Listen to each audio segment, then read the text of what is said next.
So welcome back to Mozzy Sales. I've got Rob and Tom with me. We're going to very briefly kind of dissect the conclusion of the Louis Vuitton final. We're going to spend the most of this video kind of speculating and discussing kind of the merits of Emirates Team New Zealand versus INEOS, distinguishing features, what they've been doing whilst we've not seen Team New Zealand for the last few weeks, see if we can draw any conclusions. I don't want to spend too much time dwelling on the past, but two of the big questions that were lingering around, which I thought was quite interesting, were about Luna Rossa and their kind of quite predictable starting. And the second thing was about how INEOS were improving and questioning whether they're linked to Brackley and if they're doing software updates. And we've talked a lot about link controls and what that may be. Yeah, let's talk about Luna Rossa first. And yeah, Rob, talk us through like the Luna Rossa and INEOS kind of stereotypical start. INEOS just consistently led Luna Rossa back pretty much every start. And I think Luna Rossa's strategy was just really predictable. I thought they were always returning to the line when it wasn't a question of what time percentage are we killing here. It wasn't, normally you'd be making that approach back to the line with maybe anticipating you've got to kill 30 to 50% of the available time. And if you make that approach, we've only got to kill like 5%, 10%. The other team will always lead you back. And inevitably, they're going to probably get quite good starts, quite tight to leeward.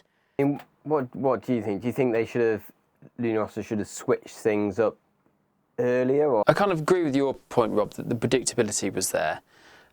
What would have been interesting to see how far into the box they could go before heading up and how slowly they could get to the line. We never really saw them going super slowly for the whole distance. They always were quite often single foiling or had single foil down for a quite high percentage of that running. Yeah. So they were never pushing that maximum distance away, for sure. But the way that they were setting up, it felt to me that they wanted to be the windward boat for whatever reason. I think if they were, Jimmy Spittle was not, he knows how to start. Yeah. It's not like he's not done any match racing. Like it was almost like their mantra was that's where they wanted to be, rightly or wrongly. I don't necessarily. I think you're definitely putting yourself at risk to being pinched out. I think it is an interesting thing because they both had their set plays which they favoured. I think INEOS were impressive in their handling in that kind of bear away to then take up the leeward position requires quite a lot of main sheet activation to go from like your fully eased downwind as you're following to then crank on the sheet because you've got less time because you've turned up later to crank on the sheet, and they were a little bit exposed at times but basically always executed that, which was something they were just doing well. Yeah. But like you said, Luna Rossa always were on a pretty good time and distance with like a 10% kill, which meant they didn't really have enough spare to actually push INEOS away. There was never chance for a push, because if you're the trailing boat, your goal is push the other boat to the starboard tack ley line for the pin, and then you either get them there early, in which case they go high and you might get hook and come off the pin. More often than not, you push them there and then you just split tack start and you start full pace on port while they start slow scraping around the pin on starboard. But I think part of this is to do with the team's, and ours, but the team's impression of their strength going into it. INEOS were like not completely confident in their high mode, so they want to start to leeward so they're not bounced off into attacks. They're happy that. Luna Rossa, we can start to windward, and even if we're a bit late on the trigger, we can still live because INEOS aren't going to come up to us, and then we'll burn them on the exits of boundary, which INEOS got killed in loads in the prelims. Only early though, but that's because... Next topic is INEOS software update. So, I think this is an interesting one because it's a story arc throughout. There's basically two threads to it. One is we've got link controls in this America's Cup. So there's the general idea that software and mechatronics is more important, really helped by Terry Hutchinson, who kind of accused INEOS and Emirates Team New Zealand of having autopilots. So that idea persists. You then got the second strand to it, which is INEOS have gone down this development route where the boat is always plugged into Brackley. There's like a team of boffins there, sat there live, kind of twiddling with it.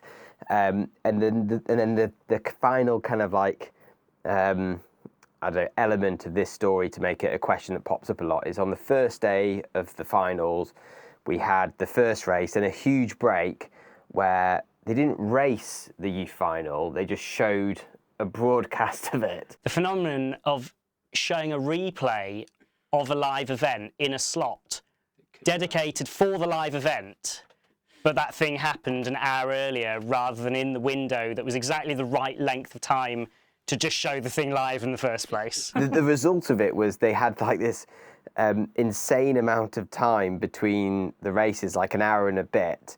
And on the inside tack afterwards, which if you're not watching it, it's probably one of the best productions put out from the teams in terms of insight to the racing from INEOS. And one thing they were talking about was, we had enough time to like get the data back from Brackley and have them analyse it. And I can't remember if he said a software update, but then that was the kind of conclusion that fans took away from it. So, I mean, how much do we believe this? Is this a conspiracy theory? No, Brackley obviously they're on it because they told them after the preliminary regatta to pull their sails in and point the boat a bit more upwind. So I can imagine some absolute boffin like ran into.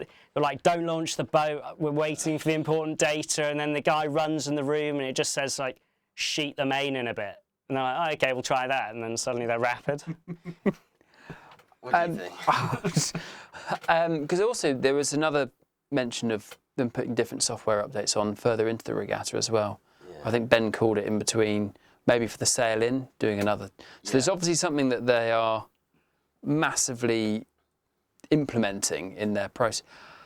What is it? And it could be anything. It could be like could be software for valves in the hydraulic system. It could be speed. My idea that the first race of the finals, they were both hugely late to start. They hadn't raced in that wind or sea state. It was a massive sea state. They were both super slow getting back to the line compared to the predictions.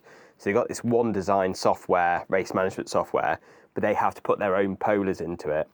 INEOS blamed like the integration of their polars with this software for them being late or early to start in the round robins. So I almost think they did that first race, were late to the start, and they got an update on the race management. Well, they updated their polars within the race management software.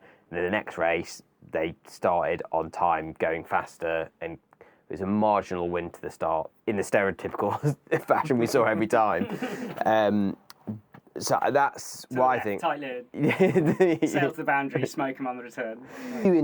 Two super interesting points, and I think we've covered them off. So let's look forward now, and I want to talk about Emirates Team New Zealand first because we've not seen them now in about a month since the end of the round robins. So what have they been doing since? You always get this kind of. The defender has more time to develop, so what they're doing with this time to develop versus the challengers, which we're familiar with, their racing, they're building the form. So, all this talk about what INEOS are learning on tactics and software development, what are Team New Zealand doing? So, I don't know, Tom, do you want to go first with some of the things we know they've been up to? Well, I think ultimately, for me, the most important thing, and probably one of the smartest things you could have written into the rules is that they're allowed to be on the race course right up until, is it 7 minutes before or 9 minutes before the start? I think there's it's a certain time before the start they have like complete access to the course, and then actually at the go they're allowed to be in the top half of the course. But writing that into the rules and being able to be actually on the race course, experiencing the wind speeds, the sea conditions, and ultimately, I think they'll be able to use their own data and then take the data that's coming out of the media suite. I think we'll discuss some of that later on. Building their own polars of what those boats are doing and giving themselves they'll have a really good feeling for where they stand. Better than anyone, for sure. And no one else is really, okay, there might be people out from INEOS and the other teams looking at, but they're not going to be able to really dissect what they're doing on the water, their speeds versus true wind speed and angle. To make it clear, Emirates Team New Zealand are on the course, and the difference with them being out there is they are not in race mode, so they can collect far more data from their boat than the boats actually doing the racing can. So they will know more about, like, they've got LiDAR on, so they can measure their own sails, but they can theoretically measure like the actual texture of the water surface, not just wave frequency, but the actual texture of it, being on the course at the start gun, and they will know more about the other boat's performance in that race than potentially the other boats know, because they get the publicly available race data and match that up. So that is a huge advantage. Second thing is, a load of people in the comments will be like, oh, you're having a go at Emirates Team New Zealand because it's, you know, you're saying it's not fair. I mean, I completely think it's fair because it's written, it's not meant to be fair. It's intentionally not fair. It's intentionally not fair. That's the thing. Like, all the other teams accepted it by signing up to protocol, and so it's just clever negotiation by Emirates Team New Zealand. There's nothing like to moan about with it. It's just how it is. But it's worth noting that it's something that like works in their favour, and it's interesting what they're doing, that advantage. They've not been out of the action. They've been really collecting some good data. Maybe less interesting, one thing we can see on the boat is they made a new fairing for their main sheet traveller. Tom, what's the verdict on that? You've run it through your mind's eye CFD? It looks smart, and it certainly looks a lot better than the big gaping hole that they had where the traveller ran across the back of the boat. I think the reality is it's probably a third order kind of thing. And if it was a major thing, it probably would have been on there to start with. So I think they've kept a couple of engineers busy. But one of the interesting things about the Emirates Team New Zealand foil, so I mentioned it in a video ages ago, that it looks sort of modular, and there's two reasons I'm saying this. The second reason I'm saying it was confidence is because Grant Dalton said it recently, so that gives me more confidence. But one of the things we speculated earlier was that they might be modular foils, and there's a couple of indications of this. First of all, when they first arrived on the boat, one of the foils had significantly less span, and it seemed like it was just, well, either they were running less span or they were missing the foil tips. So it was like an add-on, they could bolt on different foil tips, which is kind of like a modularity of it. The second thing is it's only a Lingy in them, and the Team New Zealand have got a complete top surface. So when they change a foil flap, of which they allowed 5, if they change the top surface as well, you can pretty much have a whole completely new foil, as long as you stick within the 20% mass. But each time you change your flaps, you change the area hugely, plus a little bit of the kind of like thickness section. So quite a lot. And then the other thing they did is, late in their development, they went to these quite tubular bulbs on, which all the other teams haven't done. They've either gone for blended bulbs or kind of the more kind of like stereotypical kind of lozenge shape. But one thing with a tubular bulb is it's quite easy to just add sections in. So if you take a load of weight out the wing, you can just add it, put it straight into the bulb forward. So that was a speculation, and I think Grant Dalton, in an interview with Farvella, described their foils as modular, and they were looking at options with that and playing with it. So I think that's like a really interesting area in terms of, as a defender, putting yourself in a position where you can deal with whatever whatever challenger comes your way. And it's also a great story to tell everyone, because he heard it on Mozzy sales first, and then he was like, oh, I'll go with that. Yeah, that'll psych everyone out. There is starting to become an element of that where I'm a bit. You know, when you hear these rumours come back round, and you're just like, we made that up. Yeah, that's validation for what we said, or is it just complete circularity on it? Who knows? So maybe I know Grant does watch actually, so maybe he is just feeding the beast with rumours. But anyway, don't listen to everything we say, Grant. We make some of it up. That no one else has tried it means they're doing something pretty bloody clever in terms of the structures to make that work, and how they can make that work structurally within their material yield limits and still have the linkages and all the mechanisms that work with inside that is. I guess what are the other downsides of the tubular bulb? Well, it might be worse for like cavitation on set, just because you're going to have slightly harsher intersections. They still blended in quite nicely, their foils, but it's not like the INEOS bulb. The INEOS bulb's super blended. Last topic is the differences between the boat. We're about to see what is hopefully really close racing, but it's worth saying there is actually some quite big differences in the details. When people have asked me my opinion on the America's Cup, and like which teams will do well, I've always said Luna Rossa looked really good all-round package.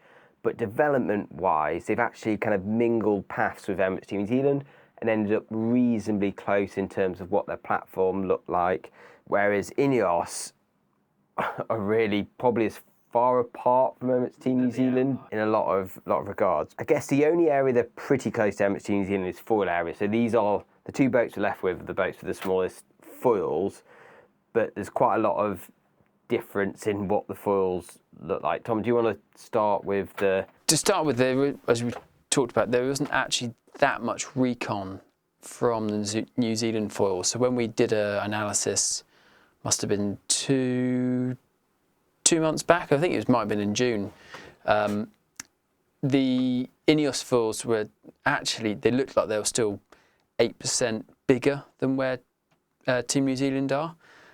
This whole modular foil discovery, as we can call it, may have changed that. They may have looked at INEOS and say, actually, in those real lighter winds, they've really struggled at the extreme low end.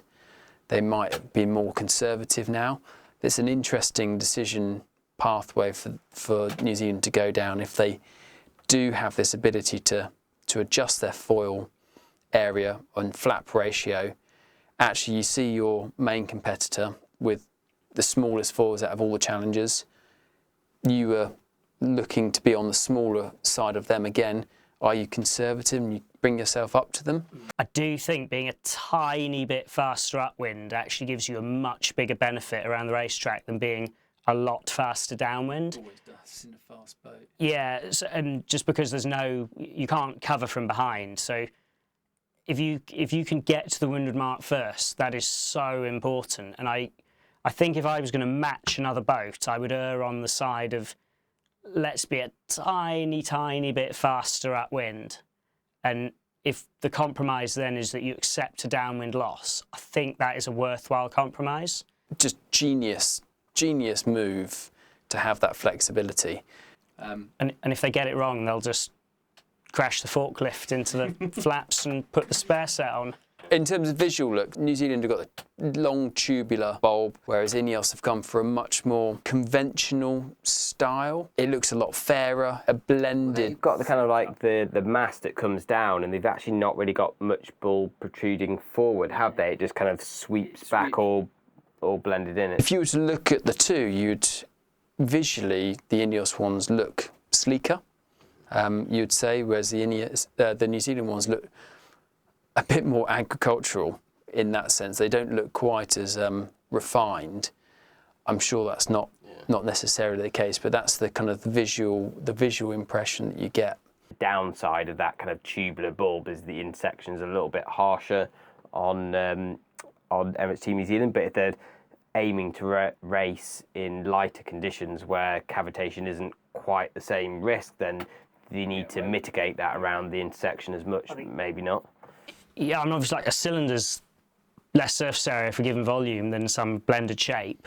Yeah. So they do have that benefit. And again, this is another thing we said right at the beginning. Will the Cup be won by a boat that has the maximum top speed potential, or will it be won by a boat that is most efficient in the speed range that you can sail in the condition? I guess the other big visual difference, and actually people at home will be able to pick this up pretty quickly, is that Emirates Team New Zealand, same as Luna Rossa, have gone for putting some of their full mass forward of the arm. People call it a toucan. Or the Pinocchio, I've heard. I mean, that's basically, you've got to have X amount of mass. They've got to put that somewhere. If you put it below the water, it takes up volume. You've got to displace water. If you put it above, then it just keeps it out of the water and it's less wetted surface area. The downside, and this was talked about in the commentary from Glenn Ashby, is when that odd shape, beak shape, is starting to crash through waves, it's not particularly hydrodynamic. It looked quite bad, didn't it, in the easterly conditions. The Lunarossa didn't look that great at that point. Although it's a bit of a shame they're not in the final, because I was just waiting to say Toucan play at that game. Very well. 3 years. Yeah, I've been thinking about that for ages. Yeah, and INEOS just converse have got a big lump of lead on the trailing edge of their foil arm. They've actually been quite open about what this is. Though, isn't it? Way higher up, and that's actually more reminiscent of what we had in the last Cup, when Emirates Team New Zealand were the first to take mass from below the water and put it higher up to reduce wetted areas. Yeah, I talked about the modularity and the complete top surface on Emirates Team New Zealand. Sweep as well. INEOS of more traditional, kind of generally had a taper in the leading edge and a straight trailing edge. Emirates Team New Zealand, there's a whole video on this. Have got forward sweep, or at least the taper's all in the trailing edge, and the front edge is kind of a bit wavy, but goes forwards. That potentially there's some kind of mechanical kind of properties which are a little bit difficult with the flap design and actually the torsional stiffness of the foils if you have them sweeping forward, because they're all made out of pretty much solid billets of steel, so there's nothing you can really fancy do with the carbon fibre layup. But you know, quite a lot of gliders use that wing layout, so it's probably Medium speed efficiency, essentially. so that's the foils. Lots of differences elsewhere. So I mean, the hulls are strikingly different. So Rob, do you want to talk about? Yeah, so The paint jobs. I mean, they are the two ugliest paint jobs out of the teams, I'd argue. So it's not like a visual festival, this final. But I mean, I don't know what Mercedes F1 think they know about aerodynamics, but they've ended up with a hull like that. I'm sure it's insanely good in the CFD, but it's not what Team New Zealand have gone for. And I think the Team New Zealand boat is probably better when you're just clipping waves occasionally. I think the INEOS boat's probably better when you're fully in the air. I think it seals down onto the water surface really nicely when you're running. Well, I think it's good at kind of lower cants, but also I think you can cant out and do leeward heel earlier. So it's also, as soon as you can get the leeward heel on, they still have enough clearance. Yeah, I kind of think, I think the boat's quite good. I just think it's hideous. The other big kind of difference between these boats is the freeboard. And the last America's Cup, Emirates Team New Zealand set themselves apart from the rest by having a mast ball raised up from the deck. Actually, what this was is deck lowered down, because the mast ball location is fixed where you put your mast, but they lowered the deck, extended the mast around the mast ball, so they actually was sat a couple of feet up, and that allowed them to lower their centre of effort in the main, and that was like one of the features you would have pointed to in the last America's Cup as, you know, helping Team New Zealand win. We thought all the teams would go for that, and all the teams have, apart from INEOS. They're the outlier in that they've got a mast ball on their deck, and they've not gone for any. They have some tunnel, but it's all further aft from the mast ball. it is further aft. You do get a bigger main from having some recessed deck, because it's essentially free area. The foot length isn't considered in the rule. It's just the lower measurement section almost, which is like the bottom batten. So, I mean, do they need a bigger main? They've still exploited some of that. I mean, it's more the low centre of effort, I guess, was the not necessarily area, but just the area was lower down. But then if you run your if your centre of effort's lower, you have to be running higher cant angles, so maybe that doesn't actually even suit the venue. Yeah, true.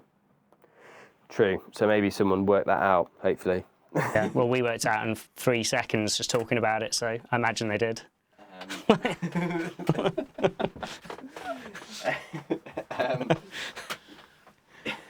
The eyes of how to see the world It's through so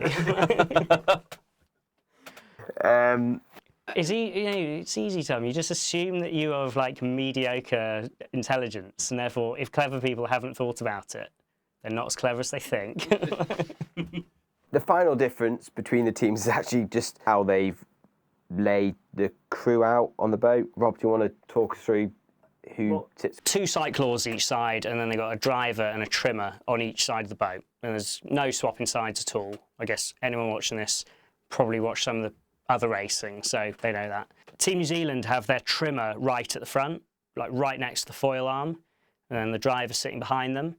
And then they have the 2 cyclors behind the driver, and they just head down, get as low in the boat as possible, minimum drag, make the power.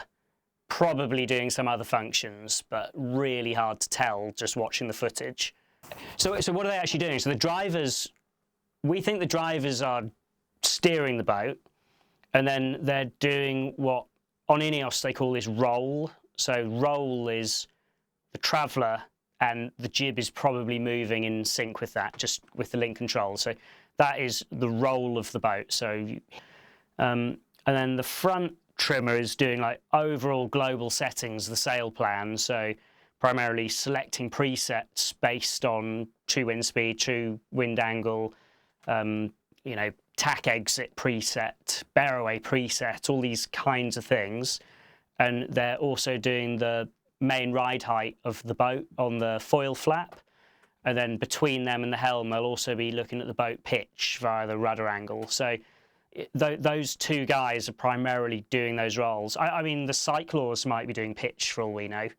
From cycling, if you're putting out your max effort, cycling like on the limit, are you really going to be doing like critical boat controls? I don't think they should, if I'm honest. It seems like that logic doesn't seem quite true with putting out a maximum effort, where if you're exerting yourself to the point that you're at max heart rate, you're not really good for making any decent decisions. You're not good for any good decisions. I agree. I'd be amazed if they're doing things that are... But then this kind of leads to the other boat, though. So INEOS set up differently. INEOS have their helm right at the front of the boat, so benefits of that. You get a really good view of the water in front of the boat, better than if you've kind of... I mean, the further forward you are, the more angle you have to see over the bow, see the waves. That's got to be a good thing. Then they have their 2 cyclors sitting behind the helm, and then the trimmer right at the back. So with their 2 cyclors, the forward of those 2 is generally like a powerhouse. So your ex-rowers, the guys who, until they went on the LEQ-12 and did 40 knots, had never been in a sailing boat, which is pretty mad. And then behind them, they generally put their cyclor sailors. So they are primarily cyclors generating power in the team, but actually, when you look at their sailing history, they're pretty bloody good sailors. I mean, it makes a bit of sense. So when you go into manoeuvre and you put 2 foils down, from the comms, it sounds like the helm calls attack, puts the board down, and when the board hits the water, then the trimmer on that side, who was trimming sails, takes over, flying the foil on that side, whilst the old foil is still being flown by the old flight control. And then someone needs to be clicking over to your tack exit preset or whatever, whilst the helms are steering and doing the roll. That would be a logical thing for them to do, basically, would fill in that kind of brief moment of set. There's heaps of differences between these boats, because Luna Rossa, again, were more like the Team New Zealand setup. So actually we have got a bit of chalk and cheese final, which is going to make it, I think, more interesting. Just live stream it. Yeah, I'm going to put this up completely unedited, and you can watch for an hour and a half of shit chat. No, We're also in Barcelona next week, so we'll just live stream the whole trip. just us walking around. What bar's the party at? That's the main thing. Tell everyone to go. Thank you very much for watching. We're really excited about the America's Cup final. I think it's going to be a really interesting contest. If you think there's anything we've missed, which is a key element between these 2 teams, then definitely drop it in the comments below. But otherwise, I'll catch back up with you again during the Cup itself. Cheers.